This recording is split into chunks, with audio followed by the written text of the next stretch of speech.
Welcome back to my channel. This video is part 2 of my previous video, craft room pen storage. I hope you enjoy it.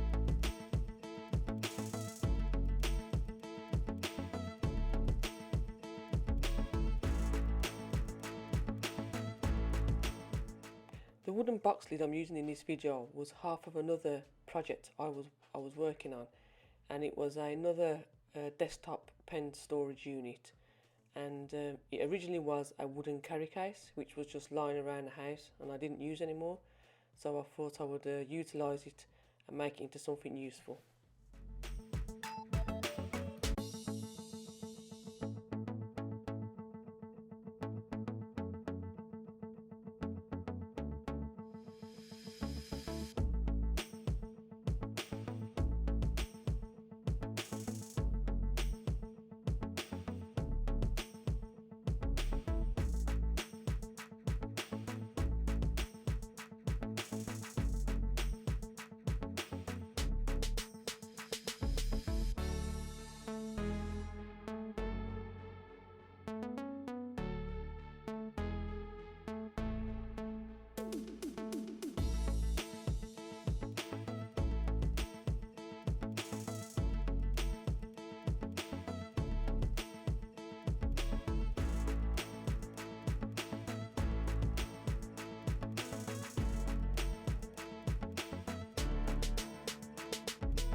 After I positioned and drilled the holes for the carry handle, I sanded the box down and routed around the edges, so now it feels smooth and looks nicer.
If you have any questions about any of the items I'm using in this video, please leave me a comment below.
Thanks for watching guys, and I'll see you in the next video soon.